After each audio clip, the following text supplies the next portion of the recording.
Welcome to ThinkTech on OC16, Hawaii's weekly newscast on things that matter to tech and to Hawaii. I'm Duke Oishi. And I'm Donna Blanchard. In our show this time, we'll take a tour through Kaka'ako to check up on the status of the various issues and development. Chris Letham, recently an unsuccessful candidate for state senator representing the district, was kind enough to take us around. First, we met Chris at the Starbucks at the intersection of Ward and Awahi, just across the street from Ward Center, which will be torn down to make way for condo development. He gave us an update and expressed his views on a number of the projects and issues in play in the development of Kaka'ako. It was an eye-opener to hear what he had to say. What they've really been focusing on is just getting up these structures first, and I have a feeling the reason that they're focusing on that is because that's where the money is. Obviously, these are condos that are in the millions of dollars that local people are not going to be buying. They're going to be bought by offshore buyers, either in California or in China or Asia, places like that. So you can't really, I think what you really can anticipate is after some of these structures have gone up in phase 1 and phase 2, then you're going to see them come in, knock down these facilities, and then you're going to start to see the streets being redesigned and parkways and such developed. A lot of the development that's going in is going to be called mixed-use development. And so that means that the lower level or the lowest level or the lower levels are going to be set aside for retail. I think you're going to see something perhaps similar to what went on in Waikiki along Seaside Avenue or Beach Walk, where you're going to have a level of retail there. It's certainly going to be very different than what it is today. I would suppose you could expect it to be rents to be much higher. Once you take down the parking structure here in a Ward warehouse, there's not going to be nearly the amount of parking available as there has been historically. Now, you can also imagine that's going to impact the businesses that aren't just right in here, but the surrounding business as well. Because, you know, these businesses draw traffic into the community. And of course, that means all the ancillary businesses that exist that maybe you don't come to shop for, that are here, that you get to know about while you're here, you know, those businesses are also going to be impacted. The things that people do for recreational activities in the community, you can imagine that they're going to be impacted as well. Without parking, you can't come to the theater. It's interesting because it was one of the primary issues for the gubernatorial race. You know, everybody was talking about it. I was talking about it. We were talking about the fact that the development here has been really focused on luxury condos instead of workplace housing or housing for the people who live and work in the community. And so, you know, you really have to ask yourself, and then of course in the second phase when Howard Hughes Corporation came to HCDA, at one of the discussions they were asked, what about the reserve housing, which is another term. By the way, they don't call it affordable housing anymore, no, they call it reserved housing, because it really isn't affordable. It's based at 130% of the average income. And so, of course, that means it's out of range for most people. So now they call it reserve housing. Of course, it means it's going to be a slight lower price than the rest of the housing, but still not really in the range of affordable housing. We continue to see these types of issues not effectively being addressed by the HCDA. And of course, we know the HCDA sort of gunned through the last little bit of the approvals before the new administration came into power. Those approvals should have waited until January, when there would have been a new HCDA administration on board, and that would have given the community more time and a better opportunity to vet the process and take a look at the variances that the HCDA have been asking for. The homeless problem is now going back to the same old way it was before. It's not being effectively addressed. The things that were talked about during the campaign haven't really come to fruition. We are seeing homelessness still the huge problem that it was before. And although there was one structure that was approved by HCDA, that's going to be a 70-unit structure built on something like a 10,000 square foot lot. That's going to be the first of what they call micro housing units. But we're still looking at a year to 2 years out before that type of housing will actually start to become available. In the meantime, we need to develop interim solutions that work for the community and work for the homeless, the people that are homeless here in our area. Yeah. Enough talk. We need to actually start doing something about it. We need to be building something like 3,400 units, condominium units a year, just to keep up with the growth in families, without even considering what's going on in Kaka'ako. So for us to build 3,400 units and then still have to build more units on top of that to accommodate the homeless people, other homeless people that seem to be coming in from the mainland, because by the way, we are a destination for homeless people too, not just vacationers. So we really have to take a look at a lot of our regulatory language and focus on what we can do to create structures that support innovation and opportunity for development. You know, I haven't really heard much discussion about the rail as much as I've heard about the rail stations. You know, when we talk about the rail and the impact that the rail stations are going to have, traffic coming in and out of the stations, where are people going to park? Is it going to create an unfair sort of advantage for businesses that set up around the rails? Is it going to bring in new business? And of course you have the issue of the last mile solution.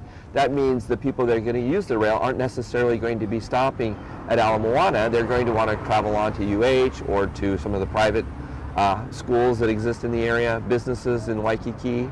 So we really haven't had that discussion, and that discussion needs to happen sooner rather than later, because the last mile solution is really going to set the stage for whether the rail is a success or a boondoggle. Now the question is, are there going to be the kind of jobs here? Are we building an economic engine to support this type of lifestyle? You know, one of the good news is that HTDC has signed a memorandum of understanding, and they're going to be working to bring in a sort of a base plate for technology. You know, part of the Kaitana administration was to build out in Kaka'ako, Makai, a sort of high technology area. Now, hopefully, under the Ige administration, we will see that dream or that vision continue, because that is going to be an imperative. Just like we need to bring in more fiber optic in Hawaii, and again, that's part of building that high technology infrastructure. We've got to do these things right. Then we took a drive around Kaka'ako, including Kaka'ako Makai and Mauka, to see how Kaka'ako is changing these days and to see the progress of the various construction sites. Howard Hughes Corporation has gotten approval now for the second phase of their development. So we can anticipate that we're going to have 2 high-rise buildings here. These were, of course, 2 of the buildings where they had asked for an additional height limit variance. So we're going to anticipate these being quite tall. To the left of us is the Pier 1 project. That's going to be knocked down and putting up another condo there. I believe after that condo goes up, we can anticipate seeing some drastic changes to the roadways. I think a lot of people who've grown up and have lived in Kaka'ako through the years now realize that their lifestyle is going to change. And the people who used to come down here and drive down here from around the island are now going to find parking. There's been some questions about where they're going to put the Obama Library, and if they do put it in over here, then I believe it's this area right over here that we're going to see that development go on. Of course, if that happens, that means anytime there's dignitaries coming into town, this roadway will be blocked. Surfers will lose access to the ocean. As you can see, we still have a ongoing homeless issue. It looks like they've added a somewhat more permanent bathroom facility over here. Sort of an ad hoc structure. The community would like to see this area that now is owned by OHA, or is considered OHA land, to remain public park and open public park area. If we don't figure out what to do with it, that other entities, other people, even from our own city, county, and state government, are going to try and find ways to utilize this park space for their own needs rather than leaving it for the public and the community to enjoy. There's going to be additional development in this area. I don't believe it will be high-rise units, however, because the height limit in this area is much lower. I do know that OHA, with the help of Senator Rickwood Galateria, did introduce legislation last year to allow OHA to build residential construction properties. However, that bill did not pass, thankfully. Well, you know, one of the things that I will say that is exciting about what's going on in this community is what the high-tech community is doing. The high-tech community has been putting up more working with more startups, more incubators, more social or community workspaces. And this is sort of creating sort of a new renaissance in the small business arena. This is the old CompUSA site. It's now under full-blown construction. You can see they're now shutting down the parking structure to do some additional development in here. I know there was a great pizza place back there before, and it's no longer here. These are all closed down now. These were all startup businesses or small little community businesses that were thriving, and now they're going to have to go look for new places to operate from. Here's the Gold Bond building. It looks like it's under a major renovation as well. This kind of development is what you would consider smart development and does serve the needs of the community. And that's really, when we talk about smart development, Jay, that's what we're talking about. We're talking about building infrastructure, commercial infrastructure, residential infrastructure that is for the people who live and work in Kaka'ako. And these are solutions that help our community to grow and improve the quality of life for the people that live and work here. These are buildings, relatively new structures that have gone up. There's another facility going up where the old advertiser building was.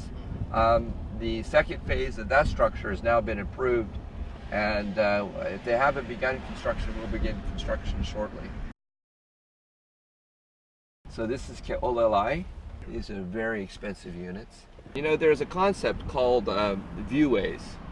You know, and the idea of viewways is, you know, of giving people a sort of a view portal from where they live, as you know, to ensure that they've got nice views and that the views are enjoyable and they're not looking in from one unit to the next. You know, that was one of the concepts that has been talked about. Unfortunately, with the sort of helter-skelter development that's gone on here, those viewways have been somewhat ignored. It's really going to require, I think, a considerable change in the culture of getting around. Our driving culture, our transportation culture, is by necessity going to have to change to alternative vehicles, whether they be shared vehicles, shared cars like zip cars. We're going to find that bicycles, we're going to have much higher dependency on bicycles or electric vehicles, which are going to leave a much smaller footprint. That's going to have to become an imperative. The impact of the culture of having another 15 to 20,000 more cars on the road is just going to have a horrible impact on the quality of life. We've got great little events that go on here where we close off the streets and people come together and they serve all kinds of really fantastic food. Finally, we went to Ground Zero. That is the intersection of Pohukaina and Cook Street, and stood under a tree at the Mauka Diamond Head corner of Mother Waldron Park to hear his further thoughts about what this all means. Well, I love the artwork. It really shows the vitality of our community and the artists in our community. One of the things that we're going to continue to see is more high-rise condos going up right here, and of course that view will be effectively, the incredible view that you have is effectively going to be diminished. There's a sort of a policy that you build so many, I think it's 2 acres of park space per 1,000 residents in the community. I think that's the policy of the city and county. Of course, with the development that's been slated by Howard Hughes and Kamehameha Schools, we don't believe that they're going to have anywhere near that much park space available. Park space is what makes a community a community. It's where people gather, it's where children play, it's where people sit around and chat and talk about the things that are going on in their lives. And that's really what we want to retain, and that's why we need to have smart development in Kaka'ako. There has been an ongoing problem with the sewage, the smell coming from the sewage backing up into the streets, coming up through the manhole covers. Clearly, this is not something that people should have to contend with. You know, those issues should have been addressed earlier on. So far, the Department of Education hasn't released any kind of study to talk about the impact or the associated cost with bringing in that many more people into this area. Traffic is going to be a problem. Of course, Kaka'ako right now is a place where a lot of people come to get their cars serviced. Those people are going to be impacted. So the question is, Where are you going to take your car when you need your car repaired? We had an association called for Kaka'ako Makai. It was a community association that was founded to be able to provide some feedback to HCDA in the past. Unfortunately, a bill passed a couple of years ago that was introduced by our senator that dismantled that organization's ability to provide useful and informative feedback. Now that we have a new administration, hopefully there'll be more input from the community, and we can ask some of these developers to go back to the drawing board, re-examine the infrastructure and the need for infrastructure, building out accommodations, workforce housing that accommodates the people who live and work in the community that we can afford to buy. And if we have that, then this change in administration will have been a very positive thing. You know, the homeless problem has existed for nearly 25 years in Kaka'ako in a pervasive way. I've got articles that were written back in the 90s talking about the homeless problem when the Japanese had come in and started buying up real estate in large amounts, and we had a homeless problem then. So 25 years of talking about it, you know, it's enough talk. It's time to take action, and I think we can accomplish that. But it is going to take a concerted effort by everybody. It goes back to what I discussed earlier about having reform in the regulatory language and the statutory language, making sure that financing is available, and also working with the business community, because you know what, they are an important and a key component to having a successful community. We did a survey. We asked people, did you vote? And when people said that they didn't vote, we asked them why. A couple things came up. One of them I thought was quite funny is some people said to me that, you know, they didn't find any one candidate interesting enough to risk jury duty for, and the other one was that they just felt like that no matter what they did, that they weren't going to have an impact. But what I say to people is, you know, voting is the beginning of your civic duty. It's not the end of it. You know, if you want to have a community where your children can grow up and be a part of something special, then get engaged, become part of this community. Waikiki Kaka'ako, this is the heart and the lungs of Honolulu and of this island, you know, and so it has an impact on our economy, our well-being, and also the economy of your children, because remember, your children live here. They have a vested interest in the success of our community. And the economic engine, the innovation that comes with people working together, especially in the high-tech community, which I'm so excited to see that ecosystem continue to grow, is that these are the people who are working to create the opportunities and the jobs and the careers of the future. Kaka'ako certainly seems to be moving right along. There are a number of construction sites and cranes dotting the horizon, and we know a number of approvals are granted for projects in the last days of the Abercrombie administration, just before David Ige's inauguration. What does this mean? It now remains the business of David Ige's administration to take a hard look at what HCDA did during the Abercrombie administration and exactly what is planned and what is going on in the development of Kaka'ako.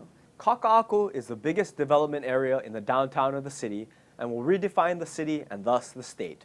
It therefore behooves us to follow the action and take a walk every now and then with Chris Letham or others to keep current on developments, including the projects being built, the cost of housing and retail spaces, the streets, parking, public places, infrastructure, schools, and so many other things that are at issue for and in connection with this jewel in our city's crown. Of course, the campaigns and elections in which many of the candidates raised issues about Kaka'ako are now over. Will those issues be forgotten, or will the people of the city and state make an effort to be involved in the process? The jury is still out on that, but clearly the better course for everyone is to stay current and be involved in the redevelopment process. One way or the other, it will touch every one of us.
And now let's take a look at our ThinkTech calendar of events going forward. ThinkTech broadcasts its talk shows live on the internet from noon to 5 p.m. every weekday afternoon. If you missed a show or want to replay or share any show, they're all archived on YouTube. Visit thinktechhawaii.com for our live stream and YouTube links, or to join our email list and get these links and program advisories on our upcoming shows. We also invite you to be a part of our live audience in our downtown studio in Pioneer Plaza. Contact jay@thinktechhawaii.com. Raise your awareness in every way on ThinkTech.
And now, here's Donna with this week's ThinkTech commentary. I'm Donna Blanchard, and this is a ThinkTech commentary. I'd like to talk about the next presidential library. New York, Chicago, and Hawaii are currently putting together bids to host the President Obama Library. According to the New York Associated Press, knowing that the future library will be a prominent tourist attraction and historical site, each community is offering the president prime real estate, financial backing, and grand visions for what his library could look like. Each bid is coming from a university. President Obama was raised in Hawaii, received his bachelor's degree from Columbia, and rose to political influence in Chicago. So I guess all have reasonable claim to his library. New York Mayor Bill de Blasio already stated that they'd be happy to be a part of the broader library project. I think they know they don't really have serious consideration, so I'm throwing them out of the race now. Chicago has two universities vying for consideration, the University of Chicago and the University of Illinois at Chicago. The President and First Lady have no direct ties to UIC, so they're tossed out of the race as well. I think the only two that are serious contenders are the University of Chicago and our University of Hawaii. The University of Chicago is a beautiful little campus located smack dab in the middle of a rotten neighborhood, Hyde Park. The university commissioned a study estimating that the project would create 1,900 jobs, bring $220 million in annual economic impact, and 800,000 annual visitors. If that's realistic, that would mean a lot to Hyde Park. Of course, presidential libraries are only as popular as those presidents were when they left office. Ronald Reagan's and Bill Clinton's record high annual attendance, while the Hoover and Nixon libraries' attendance is dismal. The proposed site for the library here is along the coast in Kaka'ako, another neighborhood in need of recovery. Hawaii plans include a think tank and Young Leadership Academy, and of course, our natural stepping stone to Asia. FDR originally established a presidential library as a place to house all of the papers and other materials he had amassed during his time in office. He thought it prudent to archive these someplace safe. He raised private funds to build and open the library, and the National Archives system maintains it. That tradition continues throughout all presidential libraries today. If the goal of the library is to increase tourism for the vying cities, then we should root for Hawaii. Chicago boasts 46 million annual tourists. Hawaii, only 8 million. If convenient access to the breadbasket of our country is the goal, then cheer for Chicago. But if access to Asia is important, vote for Hawaii. I've been to both Hyde Park and Kaka'ako. If you haven't been to the south side of Chicago or a similarly crime-ridden and impoverished neighborhood of a major metropolitan city, you cannot imagine what it is like. It's scary. There is no place I know of in Hawaii that compares to the danger you darn near taste driving through such a neighborhood. This could help Hyde Park. That's a big vote for Chicago. And frankly, half of the Presidential Library Foundation's board are Chicagoans. And Michelle Obama's former chief of staff is running the bid by the University of Chicago, where the president taught law and the First Lady served as Associate Dean of Student Services and Vice President for Community and External Affairs. I will also mention here that President Obama's parents both attended the University of Hawaii. So Chicago and Hawaii are both serious contenders. The winner will be announced in March. Personally, my hope is that President Obama finishes his term strong enough so that all of this really matters. I'm Donna Blanchard, and this has been a ThinkTech commentary. We'll be right back to wrap up this week's edition of ThinkTech. But first, we want to thank our underwriters.